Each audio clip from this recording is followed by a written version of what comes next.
Now, as the world reopens, countries around Asia are keen to throw open their doors to tourists, including the Maldives, home to some of the world's most beautiful beaches and coral reefs.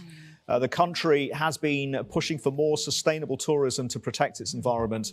And at this year's United Nations General Assembly, the president of the Maldives joined leaders of other low-lying island nations to call on richer countries to act more forcefully against a warming planet, saying the world must work harder to limit a rise in global temperatures to 1.5 degrees Celsius, with the Maldivian president warning anything above that would have dire consequences for his nation.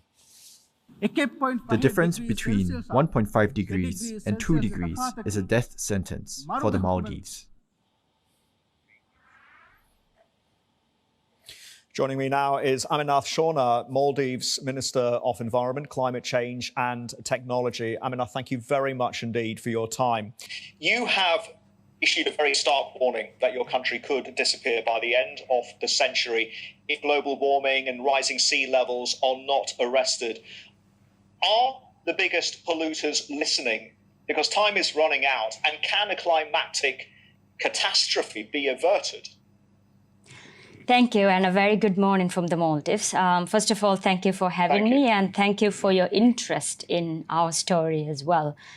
Before I could get into the question, let me just briefly explain what the Maldives is like. The Maldives is a very low-lying island nation. We are about 1,200 islands. We also have the 7th largest reef system in the world. And for most people, it's a holiday destination. But for me, it's home. It's where I live. It's where my family is. It's where my friends are as well. Getting to your question, I don't think the largest emitters are listening to what's happening to our world. We have seen what the IPCC report says, and we understand what it means for countries like the Maldives. By 2100, with 1.5 degrees scenario, that means a large percentage of coral reefs in the world could die. And that is the bedrock of our economy, our protection, and the survival of the Maldives really depends on the health of our reefs. So I don't feel and I don't believe the largest emitters in the developed world is really listening to the science, really listening to what's really happening to small island countries like the Maldives. Aminath, we had an agreement with the Paris Climate Change Accord, but most countries are not on target with those goals. Why is this happening?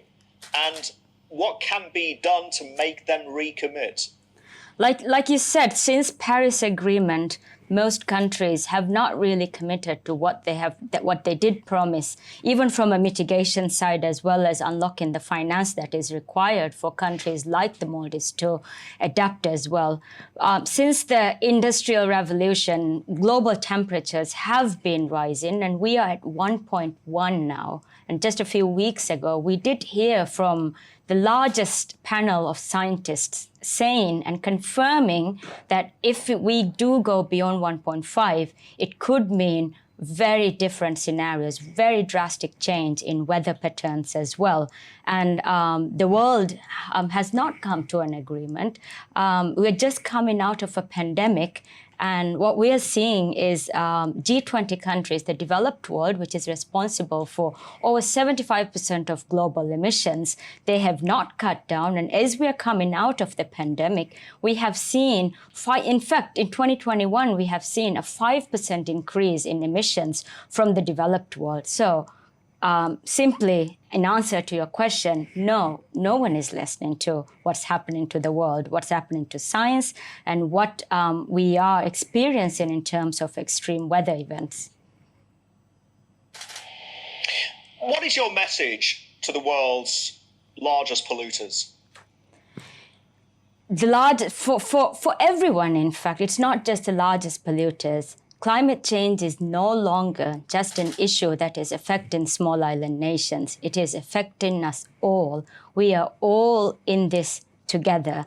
We are going to be meeting in Glasgow in the next 2 weeks. In fact, unless we have rapid, immediate, and large-scale action, we will not be able to contain global temperatures beyond 1.5. So for us to be able to limit warming to 1.5, we really need to decarbonize. We need to agree on net zero. We need to agree on carbon neutral policies. And by latest, we have to be able to commit to this by 2050 as well. And if not, we're talking about things that were predicted to happen by the end of the century. We're talking about happening in mid-century. So for countries like the Maldives, the difference between 1.5 and 2 really is, as my president did say in the UNGA, it really is a death sentence for us. We are experiencing things that we thought would happen towards the end of the century now. Aminath, you're not standing still, though. The Maldives, in many ways, has shown the world, especially developing countries, how to make tourism sustainable, how to defend itself from coastal erosion and rising sea levels. But there are limits, as you have said, to what you can do to mitigate the impact of climate change. Just tell us what action your country has taken and how effective has it been? The Maldives have not really caused the climate crisis. We didn't cause the biodiversity loss. Our contribution to climate change is negligible. And yet, we don't think that anyone should have a free pass in this. We have taken action to mitigate and to adapt to the changes of climate change, and from our own budget as well. So the funds that were promised to us in Paris, it has not reached us. We have received just one project for adaptation from the Global Climate Fund, and this is something that we're extremely disappointed about. We are moving away from diesel, and we are transitioning to a country that is fueled by sunshine. We have a target to reach net zero by 2030. We are phasing out single-use plastics. We are protecting 20% of our ocean. We have already protected 13% of our reef area. We have the world's most sustainable fisheries industry. So we as a small island state, as a country that is contributing almost nothing to global climate change, we are doing what we can. And what more do you need from a frontline state like the Maldives? Aminath, why do you think there is so much short-termism in terms of global governance? Only now are policymakers taking climate change seriously. Why is business and government, for that matter, not thinking long-term, but lurching from one crisis to another?